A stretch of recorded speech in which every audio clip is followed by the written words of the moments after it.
Deep in the western desert, where the wind scours the sand into knife-edged dunes, there once stood a forgotten mastaba belonging to a minor noble named Khentika. His name never appeared in grand temples or royal annals, but his tomb became infamous among those who dared explore the desert's silent places. When the old kingdom fell into chaos, tomb robbers swept across Egypt like locusts.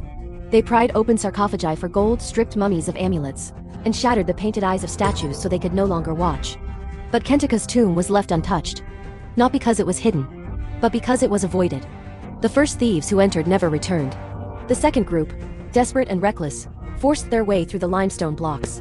They found the usual treasures: lapis beads, a fine alabaster jar, the gilded funerary mask. Then they noticed the writing. A single line carved over the doorway, so shallow it almost disappeared in the flickering torchlight.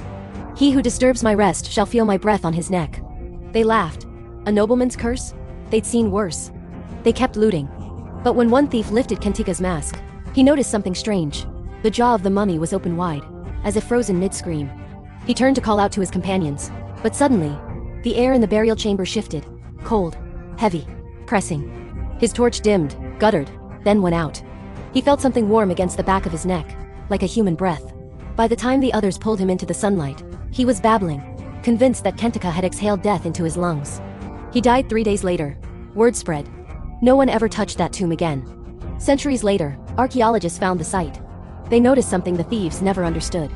Khentika had been buried during a plague year, his body carrying a deadly fungal infection that thrived in sealed spaces. The breath on the neck was nothing supernatural. It was a literal cloud of ancient fungal spores, released when the tomb air was disturbed and inhaled by the unlucky intruders. But the villagers nearby still tell the story differently. They say that at night, when the wind slides over the sand and into the old mastaba, you can still hear a whisper rising from the darkness. "Leave me to my rest.